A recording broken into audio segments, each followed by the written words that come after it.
జై శ్రీరామ్, శ్రీమాత్రే నమః, శ్రీ గురుభ్యో నమః. 2025 సంవత్సరం మే 19వ తారీఖు నుంచి నవగ్రహాల్లో ప్రత్యేకమైన గ్రహాలు 2 గ్రహాలు అవి ఎప్పుడూ కూడా సమసప్తకాల్లోనే ఉంటాయి. అంటే ఒకదాని నుంచి ఒకటి సమసప్తకాల్లోనే ఉంటాయి, అంటే ఎదురుబెదురుగానే ఉంటాయి. ఆ 2 ప్లానెట్స్ ఏంటంటే రాహుదేవుడు మరియు కేతు భగవానుడు. వీళ్ళిద్దరూ కూడా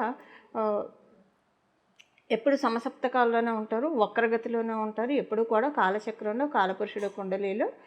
ఇలాంటి వీళ్ళిద్దరూ ఇన్నాళ్ళు కూడా అంటే మే 18వ తారీఖు వరకు మీనరాశిలో మరియు కన్యా రాశిలో వాళ్ళ సంచారం సాగించారు. ఇప్పుడు దానికి తెరదింపుతున్నారు. వారి సంచారం రాహు భగవానుడి సంచారం మీనరాశి నుంచి కుంభరాశిలోకి వస్తుంది మే నెల 19వ తారీఖు నుంచి. అలాగే కేతు భగవానుడు కన్యా రాశి నుంచి సింహరాశిలోకి వెళ్తారు. వీళ్ళిద్దరూ ఎప్పుడు కూడా అపసవ్యంగానే వాళ్ళ పయనం జరుగుతూ ఉంటుంది. ద్వాదశ రాశులు వాళ్ళకి రాహుకేతువుల యొక్క ఇంపాక్ట్, కుంభరాశి మరియు సింహరాశిలో ఉన్న ఇంపాక్ట్ ద్వాదశ రాశుల వాళ్ళకి, ద్వాదశ లగ్నాల వాళ్ళకి ఎలా ఉంటాయో మనం ఇప్పుడు చూద్దాం. ఇలా మనం చూడటానికి ముందు కొన్ని జనరల్ పాయింట్స్ మనం తెలుసుకుందాము. రాహుకేతువులు కుంభ మరియు సింహరాశుల్లో సంచారము కొన్ని యూనిక్ పాయింట్స్, అంటే ఈ రాశి అని కాదు, ఆ రాశి అని కాదు, ఈ లగ్నం అని కాదు, ఆ లగ్నం అని కాదు, 27 నక్షత్రాల్లో అందరికీ కూడా యూనిక్గా కొన్ని జాగ్రత్తలు తీసుకోవాలి. యాక్చువల్గా కుంభరాశులు రాహు యొక్క సంచారము చాలా విశేషాంశాలతోటి, చాలా శుభత్వాన్ని ఇచ్చే పాయింట్. కాకపోతే ఇక్కడ కొంచెం జాగ్రత్తగా ఉండాలి. ఎందుకంటే కేతు భగవానుడు సింహరాశిలో ఆయన సంచారం చేస్తూ ఉన్నాడు కాబట్టి మనకి సహజ కాలపురుషుడు కుండలిలో పంచమ స్థానము చాలా వాటిని సూచిస్తుంది, మాసెస్ని కూడా సూచిస్తుంది, అంటే పబ్లిక్ని సూచిస్తుంది, పబ్లిక్ ప్లేసెస్, గవర్నమెంటు, ఇలాంటి వాటన్నిటిని కూడా సూచిస్తుంది మనకి సింహరాశి. ఇప్పుడు ఇదంతా ఎందుకు చెప్తున్నానంటే అందరికీ అప్లికేబుల్ అయ్యే విషయము. ఈ అంటే వీళ్ళిద్దరూ 1.5 సంవత్సరం కాలం పాటు ఈ రాశుల్లోనే సంచారం చేస్తారు. వీలైనంత వరకు ఈ 1.5 సంవత్సరం కాలం పాటు ఎక్కడైతే బాగా గ్యాదరింగ్స్ ఉంటాయో, అంటే చాలా హ్యూజ్ పబ్లిక్ ఎక్కడైతే గ్యాదర్ అవుతుందో అలాంటి ప్లేసెస్కి వెళ్ళకుండా కొంత దూరంగా ఉండడం మంచిది. కొన్ని సమస్యలు అవి వచ్చే ఛాన్సెస్ ఉంది. సో ముందే మన జాగ్రత్తలో మనం ఉంటే కనుక అలాంటివి రాకుండా మనల్ని మనం నివారించుకోవచ్చు, అంటే మనల్ని మనం ప్రొటెక్ట్ చేసుకోవచ్చు. అలాగే ఇది చాలా మంచి ట్రాన్సిట్ కూడా. సింహరాశిలో అంటే కేతు భగవానుడు ఏంటంటే జలతత్వ రాశుల్లో విపరీతంగా యాక్టివ్గా ఉంటాడు. ఆయన వృశ్చిక రాశిలో, మీన రాశిలో, కర్కాటక రాశిలో చాలా బాగా వర్క్ చేస్తారు. ఇది సింహరాశి అగ్నితత్వ రాశి అవ్వడం వల్ల ఆయన స్థానాల్లో ఆయన ప్రశాంతంగా ఉండే కేతు భగవానుడు ఈ ఫైర్ స్థానంలోకి వచ్చేప్పటికీ కొంత కొన్ని చిన్న చిక్కులు పబ్లిక్ సంబంధించిన వాటిల్లో వచ్చే ఛాన్సెస్ ఉంది. అందువల్ల కొంత దూరంగా ఉండడము బెటరు. అలాగే వీలైనంత వరకు ఎక్కువగా భగవంతుడితోటి కనెక్ట్ అయి ఉండడానికి కనుక మనం ప్రయత్నిస్తూ ఉంటే, ఒకవేళ మనం అలాంటి వాటికి వెళ్ళాల్సి వచ్చినా కూడా భగవంతుడు మనల్ని చల్లగా చూస్తాడు. మీరు ఏదైనా ఇంపార్టెంట్ పనుల మీద వెళ్ళినప్పుడు ఆ ప్లేసెస్ బాగా క్రౌడీ ప్లేసెస్, సపోజ్ ఎగ్జాంపుల్కి ఇప్పుడు మనం చూస్తే ఎగ్జిబిషన్ వస్తుంది, ఎగ్జిబిషన్లో చాలా క్రౌడ్ ఉంటుంది. సో పిల్లలు గొడవ చేస్తారు తీసుకెళ్ళమని. మనమంటే అన్నీ నియంత్రించుకొని కూర్చుంటాం, కానీ పిల్లలకి మనం చెప్పలేం. కాబట్టి ఇలా ఏవైనా వెళ్ళాల్సి వచ్చినప్పుడు, అనుకోకుండా వెళ్ళాల్సి వస్తే కనుక, ఊరికి వెళ్ళాల్సి వచ్చినా, బయట ఊర్లకు వెళ్ళాల్సి వచ్చినా కూడా, ఈవెన్ ప్రయాణాల్లో కూడా, అంటే బయట ఊర్లకు వెళ్ళాల్సి వచ్చినా కూడా గణపతికి ప్రార్థించుకొని వెళ్ళడము, మళ్ళీ క్షేమంగా వెళ్ళి లాభంగా వచ్చేట్టు మమ్మల్ని కరుణించి దీవించు స్వామి అని చెప్పి ఆ స్వామివారికి గణపతికి దండం పెట్టుకోవడము. అలాగే దాంతోపాటు మీరు మీ ఇంటి దగ్గర ఉన్న మీ గ్రామదేవత మీకు తెలిసి ఉంటే కనుక గ్రామదేవతకి దండం పెట్టుకోండి. తల్లి, మేము ఇలా ఈ పని మీద ఊరికి వెళ్తున్నాము, మేము తిరిగి వచ్చాము, మేము క్షేమంగా వెళ్ళి లాభంగా వచ్చేట్టు మమ్మల్ని అనుగ్రహించు అని చెప్పి ఒక్క నమస్కారం చేసుకొని వెళ్తే, ఎప్పుడైనా సరే గ్రామదేవతని, కులదేవతల్ని మరియు ఇంటి ఇలవేల్పుల్ని మనం ఎప్పుడు పూజిస్తూ ఉండాలి. ఇది రైట్ టైం. అంటే ఇప్పుడు మామూలుగా మనం ఎటన్నా బయటికి వెళ్ళినప్పుడు, పబ్లిక్ గ్యాదరింగ్ ప్లేసెస్కి వెళ్ళినప్పుడు దండం పెట్టుకొని వెళ్తే తల్లి మనల్ని చల్లగా తీసుకొచ్చేట్టు మనల్ని అనుగ్రహిస్తుంది.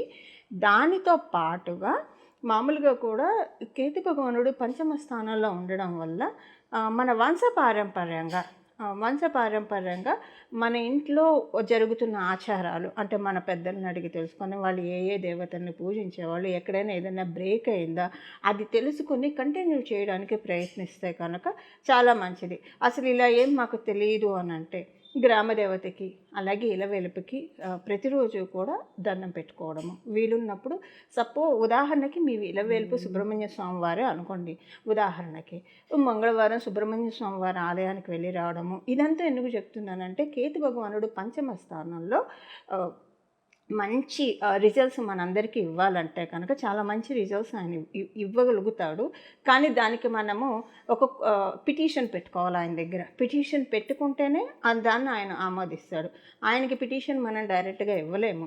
ఆయనకి పిటిషన్ ఇవ్వాలంటే మన ఇంటి గ్రామదేవతని, మన ఇంటి ఇలవేల్పుని, అలాగే గణపతి స్వామి వారికి, కులదేవతకి దండం పెట్టుకోవడం వల్ల వీళ్ళకి ఏంటంటే కేతు భగవానుడు ఇలాంటి గాడ్స్ అందరినీ సూచిస్తాడు. ఆయన అప్పీజ్ అవుతాడు. అలాగే గణపతి కేతు భగవానుడికి అధిదైవం. సో మనకి ఎలాగైనా చెప్పక్కర్లేదు, ప్రతి పూజకి గణపతికి అగ్రతాంబూలం ఇస్తాం కాబట్టి గణపతి పూజ, గణపతి ప్రార్థన చేసుకుంటే చాలా మంచిది. ఇలా చేయడం వల్ల మీకు ఎవరికైనా మీ గ్రామదేవత తెలియకపోతే ఇంటి దగ్గర ఏదో ఒక గ్రామదేవత ఆలయం అయితే ఖచ్చితంగా ఉంటుంది. అక్కడికి వెళ్ళి దండం పెట్టుకోండి. తల్లి మా గ్రామదేవత ఎవరో మాకు తెలియదు, నువ్వే తెలిసేలాగా మాకు చెయ్యి. ఒకవేళ మాకు తెలియదు కాబట్టి మీరందరూ అక్క చెల్లెలే కాబట్టి నీకు నేను నమస్కరిస్తున్నాను. అలాగే నా నమస్కారము మా గ్రామదేవతకి చేరేట్టు నువ్వే మమ్మల్ని కరుణించు తల్లి అని చెప్పి అమ్మవారికి దండం పెట్టుకోవడము. వీలుంటే ఏమైనా సుమంగళి ద్రవ్యాలు అమ్మవారికి సమర్పించి రావడం, ఇలాంటివన్నీ చేస్తే కేతు భగవానుడు చాలా అప్పీజ్ అవుతాడు. ఆయన చాలా ప్రసన్నతను పొందుతాడు. ఇప్పుడు కేతు భగవానుడి ప్రసన్నతను మనం తీసుకుంటే కనుక ఇది చాలా మంచి సమయము. కేతు భగవానుడు పంచమ స్థానంలో ఉంటూ మనకి అందించే బ్లెస్సింగ్స్ని మనం పరిపూర్తిగా తీసుకోవడానికి చాలా మంచి సమయము. ఈ సమయాన్ని మనం ఈ విధంగా సద్వినియోగం చేసుకుందాం. నేను ఇప్పుడు కేతు భగవానుడి యొక్క పరిహారం మాత్రమే చెప్పాను. ఎండ్లో రాహు భగవానుడికి సంబంధించిన పరిహారం ఏం చేసుకోవాలో మనం తెలుసుకుందాము.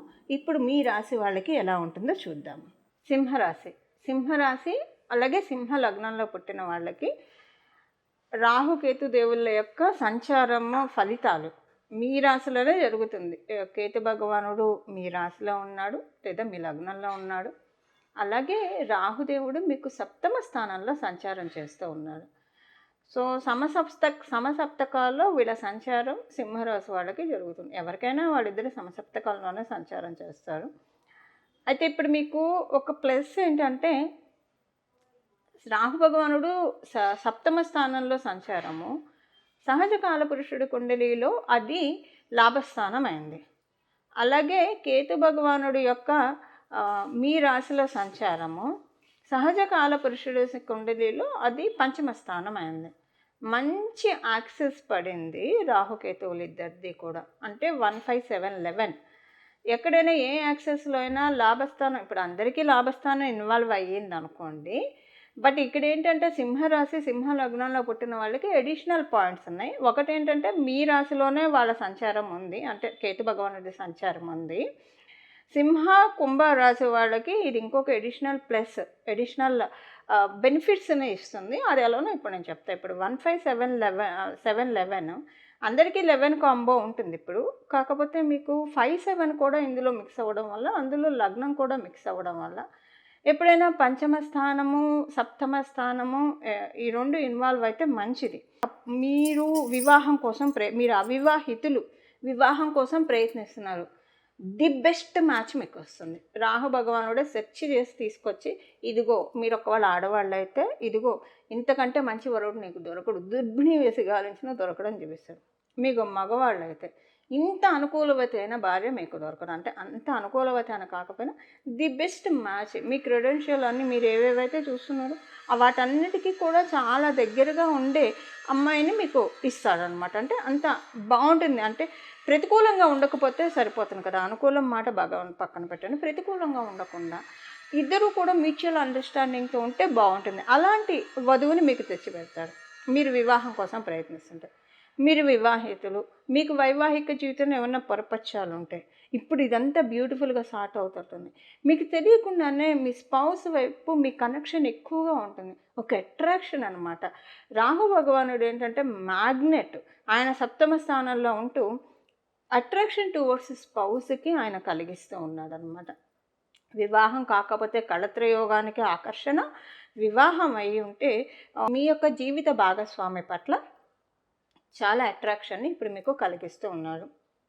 సో అంటే ఇక్కడ ఆకర్షణ వచ్చిందంటే మిస్అండర్స్టాండింగ్ లేకపోతేనే కదా, అంటే చక్కగా కలిసిమెలిసి అన్యోన్యంగా ఉంటారనమాట. ఒకవేళ ఇన్నాళ్ళు మీ ఇద్దరి మధ్య అనుకూల దాంపత్యం లేకపోయినా ఇప్పుడు చక్కటి దాంపత్యాన్ని మీరు చూస్తారు. అలాగే మీకు ఒకవేళ మీ హస్బెండ్కి లేదా మీ మిసెస్కి ఏమైనా హెల్త్ ప్రాబ్లమ్స్ ఉన్నాయి అంటే మీరు అనుకూలమైన దంపతులే, మాకు అసలు అలాంటి ప్రాబ్లం ఏం లేదండి, చక్కగా భగవంతుడి దయ వల్ల టచ్ వుడ్ పెళ్ళైన నాటి నుంచి మేము చక్కగా ఉన్నాం మేము ఇద్దరము, భగవంతుడి దయ వల్ల ఏ పాపిష్టి కళ్ళు ఏ కోపిష్టి కళ్ళు మా సంసారం మీద లేవు అని అనుకునే వాళ్ళు మీరైతే కనుక వాళ్ళలో ఒకళ్ళైతే మీరు ఒకవేళ మీ హస్బెండ్కి కావచ్చు మీ వైఫ్కి కావచ్చు ఏమన్నా హెల్త్ ప్రాబ్లమ్స్ ఉంటే అవన్నీ సార్ట్ అవుట్ అవుతాయి. అంటే వాళ్ళలో బలం పెరగడం మీరు గమనిస్తారు. మీకు చాలా ప్రశాంతంగా అనిపిస్తుంది. అమ్మయ్య వీళ్ళు బాగా ఉంటున్నారు అని అనిపిస్తుంది. ఒకవేళ హెల్త్ ప్రాబ్లమ్స్ కూడా లేకపోతే కనుక అప్పుడు ఇంకా కొంచెం ఏదన్నా ఉద్యోగపరంగా వ్యాపార పరంగా చాలా లబ్ధి ఉంటుంది. ఏదో ఒకటి దాంపత్య వైవాహిక జీవితంలో చూసి తీరుతారు. ఇప్పుడు ఇంకొకటి ఏంటంటే ఇక్కడ ఫిఫ్త్ అండ్ సెవెంత్ యాక్సిస్ రావడం వల్ల అంటే మీకు రాహు భగవానుడు 7th అలాగే లాభస్థానం కాలపురుషుడి కుండలిలో నుంచి, అలాగే కేతు భగవానుడు లగ్నంలో రాశిలో ఉన్నాడు ఫస్ట్ యాక్సిస్, అలాగే కాలపురుషుడి కుండలిలో నుంచి 5th రావడం వల్ల మీ సంతానానికి సంబంధించి చాలా మంచి పనులు చేస్తున్నారు. సంతానం లబ్ధిని ఇస్తున్నారు. మీరు సంతానం కోసం ఎదురు చూస్తూ ఉంటే సంతానాన్ని ప్రసాదిస్తూ ఉన్నారు. మాకు ఆల్రెడీ సంతానం ఉంది, వాళ్ళు చదువు గురించి మాకు దిగులుగా ఉంది, చదువు గురించి దిగులు లేకుండా వాళ్ళు చాలా సీరియస్గా కమిటెడ్గా టైం టు టైం అన్నీ అసలు మీరు అది చదువు అని మీరు వాళ్ళకి చెప్పక్కర్లేదు. వాళ్ళే టైం టు టైం పొద్దున్నే లేస్తారు. ఒకవేళ పొద్దున్న లేకపోయినా లేచిన టైం అంతా కూడా ప్రాపర్గా యూజ్ చేసుకుంటారు. అంతేకాని వేస్ట్గా అయితే వాడరు. మీరే ఆశ్చర్యపోతారు మీ సంతానంలో ఈ ట్రాన్స్ఫర్మేషన్ చూసి. అలాగే ఒకవేళ చదువు అయిపోయింది, ఉద్యోగం చేస్తున్నారు, ఉద్యోగంలో సమస్యలు ఉండవు. ఒకవేళ సమస్యలు ఉద్యోగంలో గ్రోత్ లేదు, ఉద్యోగంలో గ్రోత్ వస్తుంది. ఇవన్నీ కాదండి, పెళ్ళి అవ్వట్లేదండి, మా సంతానానికి ఎంత ప్రయత్నిస్తున్నా మరి ఏమీ గ్రహస్థితి అడ్డుపడుతున్నా మరి ఏం అడ్డుపడుతున్నా మాకు అర్థం కావడం లేదు, కానీ పెళ్ళి మటుకు అవ్వట్లేదు అని ఒకవేళ మీరు బాధపడుతూ ఉంటే మ్యాజికల్గా మ్యారేజ్ చేసే తీరుతాడు. రాహు భగవానుడు అక్కడ ఉండి చేసే పనే అది. ఇక్కడ కేతు భగవానుడు కూడా అడ్డు చెప్పట్లేదు. మ్యాజికల్గా అంటే ఒక మీరు తర్వాత మ్యారేజ్ అయిపోయిన తర్వాత ఈ 1.5 yearలో అంటే మే 19 నుంచి వచ్చే రాబోయే 1.5 yearలో జరుగుతుంది. మీకు కూడా అర్థం కాదనమాట. మ్యారేజ్ అయ్యాక చూస్తే అసలు మ్యారేజ్ చేసాము మనం అంటే కష్టపడకుండా ఎక్కువగా సెర్చ్ లేకుండా, ఒకవేళ మీరు ఎక్కువ సెర్చ్ ఇన్నాళ్ళు చేసినా ఇప్పుడు అంత అవసరం లేదు, ఎందుకు ఇంత కష్టపడుతున్నారు, ఇదిగో ఇంత మంచి మ్యాచ్ ఉందని చేసి ఇందాక నేను చెప్పాను కదా ఇండివిజువల్స్కి మ్యారేజ్ కాబట్టి మ్యారేజ్ చేస్తారన్న పాయింట్ ఎలా అప్టో అంటే నేను చెప్పాను కదా మీకు ఒకవేళ మ్యారేజ్ కాకపోతే మ్యారేజ్ చేస్తారు, అనుకూలం దాంపత్య జీవితంలో లేకపోతే అనుకూలం లేదా హెల్త్ ప్రాబ్లమ్స్ ఉంటే సెట్ చేస్తారు. అలా మీ పిల్లలకి కనుక వివాహం కాకపోతే దాంట్లో ఇబ్బంది పడుతూ ఉంటే ఇస్తాను ఇంతెందుకు వెతకడం, ఇదిగో ఇక్కడ ఉంది మీ బెస్ట్ మ్యాచ్ ఇక్కడ ఉంది అని తెచ్చి చూపిస్తారు. అది మేబీ ఫార్చునేట్లీ మీకు తెలిసిన అసోసియేట్స్లో కూడా కావచ్చు. మీ జన్మజాతకం మీ పిల్లల జన్మజాతకం సపోర్ట్ చేస్తే కనుక 90% దానికి ఛాన్స్ ఉంది. అరే ఇదెలా మనం మిస్ అయ్యాం, ఇదెలా తెలియలేదు అనుకుంటారు. బట్ దేనికైనా టైం రావాలి కదా అని ఎప్పుడైనా సర్దుబాటు మాటలు మనం చెప్పుకుంటాం కదా, అలా అనుకుంటారు. లేకపోయినా ఎక్కడి నుంచైనా ఒక మంచి మ్యాచ్, ఒకవేళ సపోర్టింగ్గా లేకపోయినా మంచి మ్యాచ్ వస్తుంది. అమ్మయ్య ఇప్పటికైనా వచ్చిందని చేస్తారు. చాలా ధూమ్ధామ్గా మ్యారేజ్ చేపిస్తాడు, చాలా బాగా గ్రాండ్గా వైభవోపేతంగా మీ బిడ్డ కళ్యాణం చేసి భగవంతుడు మీరు కళ్ళు అయితే చెమరుస్తారండి. ఇంత అంటే భగవంతుడు పెళ్లి విషయంలో పరీక్ష పెట్టిన అంటే అది మీ కళ్యాణం కావచ్చు, మీ సంతానానికి కళ్యాణం కావచ్చు. ఒకవేళ మీరు పరీక్షలు ఎదుర్కొని ఉంటారు, పరీక్షలు ఎదుర్కోకపోతే ఓకే హ్యాపీగా వెళ్ళిపోతాను, ఎదుర్కొని ఉంటే మీరు కళ్ళు చెమరుస్తారు. భగవంతుడు దయాళువు కృపాలువు, ఇంత ఇబ్బంది పెట్టినా కూడా ఇంత మంచి ఇది ఇచ్చాడు, ఒకవేళ ముందే ఇచ్చి ఉంటే ఇంత మంచిది దొరికేది కాదేమో అని డెఫినెట్గా మీరు అనుకుంటారు. నాకు తెలిసి మీలో చాలామందికి కళ్ళల్లో డెఫినెట్‌గా ఒక చిన్న కంటి కొలన, ఒక చిన్న నీటి బిందువు అయితే ఉంటుంది. ఎందుకంటే ఇక్కడ రాహు భగవానుడే మీతో మాట్లాడుతున్నాడు. అంటే గ్రహదేవతలు నేనొక బ్రిడ్జి, మీకు గ్రహాలకి మధ్య నేనొక వారధిని మాత్రమే. వాళ్ళు ఏం డెలివరీ చేయమన్నారో ఒక పోస్ట్ మాస్టర్ అనుకోండి. నేను అది మీకు, లేదా ఒక ఈమెయిల్ ప్లాట్‌ఫామ్ అనుకోండి. నేను అది మీకు చదివి వినిపిస్తున్నాను అంతే. ఎందుకంటే అది మీరు చదువుకోలేరు కాబట్టి నేను చదివి వినిపిస్తున్నాను. అందువల్ల మీకు కొంచెం వస్తుంది. సో, ఇంకా అన్నిటిని తుడిచేసేయండి. అన్నిటిని తుడిచేసేసేయండి. చక్కగా సన్మంగళాన్ని ఆహ్వానించండి. కాకపోతే దీనికి మీరు కొంచెం ఒక రెమెడీ చేస్తా. అంటే ఇప్పుడు నేను మొదట కేతు భగవానుడు రెమెడీ చెప్పాను. లాస్ట్‌లో రాహు భగవానుడు రెమెడీ చెప్తా. దీనికి తోడు ఇంకొక రెమెడీ మీరు యాడ్ చేసుకోవాలి. ఇది సింహరాశి, సింహ లగ్నంలో పుట్టిన ప్రతి ఒక్కరికి అప్లికేబిలిటీ ఉంటుంది. అంటే ఇదనే కాదు, వివాహం అనే కాదు, వివాహం గురించి ప్రయత్నిస్తున్న వాళ్ళు ఇంకా బెస్ట్ దొరకడానికి మామూలుగా కూడా మంచి ఫైనాన్షియల్ బ్లెస్సింగ్ కావాలనుకున్న వాళ్ళకు కూడా ఇదొక బోనస్ రెమెడీ ఏంటంటే, బోనస్ పరిహారం ఏంటంటే, మీ ఇంట్లో ఉన్న ద్వారలక్ష్మికి పూజ చేయండి. వీలుంటే ప్రతిరోజు చక్కగా తుడిచి బొట్టు పెట్టండి, పసుపు రాసి బొట్టు పెట్టండి. రోజు కుదరదు అనుకుంటే ప్రతి మంగళవారం, ప్రతి శుక్రవారం మీ గడపలకి పసుపు రాసి తుడిచి శుభ్రంగా క్లీన్ చేసి పసుపు రాసి బొట్టు పెట్టండి. మీరు అసలు ఇలాగా ఒక 5 మంగళవారాలు, 5 శుక్రవారాలు చేయండి. చేంజెస్ డెఫినెట్గా చూసి తీరుతారండి. డెఫినెట్గా మీ మనసులో ఏ కోరుకుంటే ధర్మబద్ధమైన ప్రతి కోరిక అయ్యే తీరుతుంది. ఇప్పుడు కేతు భగవానుడు ఇస్తున్న బ్లెస్సింగ్ ఇది. వీటిల్ని మీరు పూర్తిగా పట్టుకోవడానికి ప్రయత్నించండి. ఇది ఒక ఎక్స్ట్రా రెమెడీ మీకు. అలాగే లాభస్థానం ఉద్యోగస్తులకి మంచి సమయం ఇది. మంచి అంటే అనుకూలంగానే ఉన్న పీరియడ్ ఉద్యోగస్తులందరికీ కూడా. అలాగే వ్యాపారస్తులకి కూడా ఎక్స్ట్రీమ్ గుడ్ పీరియడ్. వ్యాపారస్తులకి మనీ సేవింగ్కి అవకాశం ఎక్కువగా ఉంది ఈ రాహు భగవానుడు కుంభరాశి ట్రాన్సిట్. అలాగే ఉద్యోగస్తులకి మీరు ఎలా అయితే ఉద్యోగం ఉండాలని మీరు అనుకుంటూ ఉన్నారో అలాంటి ఉద్యోగము, లేదా మీకు రావడము, లేదా మీరున్న చోట అలాంటి పరిస్థితులు మీకు ఉద్యోగ స్థానంలో కలగడము, ఈ రెండిట్లో మీరు ఏదో ఒకటి ఖచ్చితంగా చూసే తీరుతారు. ఏంటంటే రాహు భగవానుడు సహజ కుటుంబ కాలపురుషుడు కుండలిలో లాభస్థానంలో ఉంటూ ఇలాంటి బ్లెస్సింగ్స్ని ప్రసాదిస్తున్నాడు. ఆయన ఏంటంటే ఫస్ట్ ప్రసాదించాల్సిన అందరికీ ఫైనాన్షియల్ డిస్ట్రిబ్యూట్ చేసే క్రమంలో ఉన్నాడు. సో అందువల్ల ఈ ఉద్యోగస్తులకి మంచి జరుగుతుంది. మీరు అనుకున్నట్టు తదనుగుణంగా అవుతుంది. వ్యాపారస్తులకైతే ఇంకా ఎక్కువ ప్లస్ ఉంది, చాలా బాగా ఉంది. రాహుకేతువుల యొక్క ట్రాన్సిట్ సప్తమ మరియు మీ స్థానంలో, అంటే మీ లగ్నం కావచ్చు, మీ రాశి కావచ్చు, ఈ స్థానంలో వాళ్ళిద్దరి సంచారం కూడా చాలా మంచి ఫలితాన్ని మీ ఇద్దరికీ కూడా తెచ్చిపెట్టబోతుంది. మీరు ఇంకా పబ్లిక్ ప్లాట్ఫామ్స్లో ఉంటే ఇంకా లైమ్ లైట్లోకి వెళ్ళే విధంగా రాహుకేతువులు ఇద్దరూ కూడా మిమ్మల్ని దీవిస్తూ ఉన్నారు. ఇది రాహువు మరియు కేతువు యొక్క ఫలితాలు మీ సింహరాశి మరియు సింహ లగ్నంలో పుట్టిన వాళ్ళకి. సహజంగా కుంభరాశిలో ఉన్న రాహు భగవానుడు అందరికీ మంచిగా చేస్తాడు. ఆయన ప్రశాంతంగా ఆయన ఇంటికి వచ్చాడు, చాలా హ్యాపీగా ఉన్నాడు ఆయన. సో అందరికీ మంచిగా చేస్తాడు. కానీ దాన్ని మనము అంటే ఏమంటారు, ముద్దు వచ్చినప్పుడే చంకెక్కాలి, దీపం ఉన్నప్పుడే ఇల్లు చక్కబెట్టుకోవాలి, ఇలాంటివన్నీ మనం చిన్నప్పటి నుంచి వింటూ పెరిగాం కదా. సో ఇలాంటివి మనం సాధించాలంటే ఏం చేయాలంటే, లౌకికంగా కూడా మనం అంతా బాగుండాలి కదా. లౌకికంగా మనకంతా ప్రశాంతంగా ఉంటే పారమార్థికంగా మనం రీచ్ అవ్వచ్చు. బట్ ఎలా ఉన్నా లౌకికంగా పారమార్థికంగా మనం రీచ్ అవ్వడానికి కనుక మనం ప్రయత్నిస్తూ ఉంటే లౌకికమైన సమస్యలన్నీ, ఈ భవసాగరాన్ని ఆయన ఒక పెద్ద సముద్రం, మన సంసారం ఒక పెద్ద సముద్రం అనుకుంటే పరమాత్ముడి పాదాన్ని మనం ఆశ్రయిస్తే ఆ మహాసముద్రం కాస్త ఒక చిన్న కొలన్ని చేసేస్తాడు, మనం దాటడానికి వీలుగా చేస్తాడు. అదంతా పరమాత్ముడే చూసుకుంటాడు. బట్ అందరికీ ఇది సాధ్యం కాకపోవచ్చు ఆచరణలో, ఎందుకంటే లౌకికంగా ఇబ్బందులు ఉంటాయి. సో ఇప్పుడు మనం రాహు భగవానుడికి సంబంధించిన పరిహారం ఏంటనేది చూద్దాం. ఎప్పుడైనా రాహు భగవానుడు ఎవరి ముందు తల వంచుతాడంటే అమ్మవారి ముందు తల వంచుతాడు.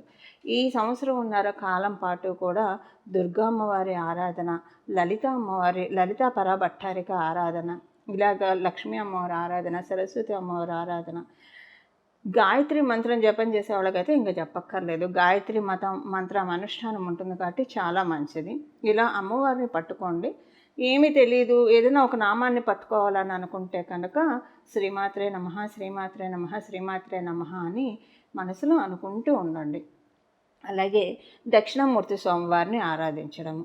శ్రీ గురు దక్షిణామూర్తయే నమః, శ్రీ గురు దక్షిణామూర్తయే నమః, శ్రీ గురు దక్షిణామూర్తయే నమః, శ్రీ గురు దక్షిణామూర్తయే నమః, శ్రీ గురు దక్షిణామూర్తయే నమః, శ్రీ గురు దక్షిణామూర్తయే నమః.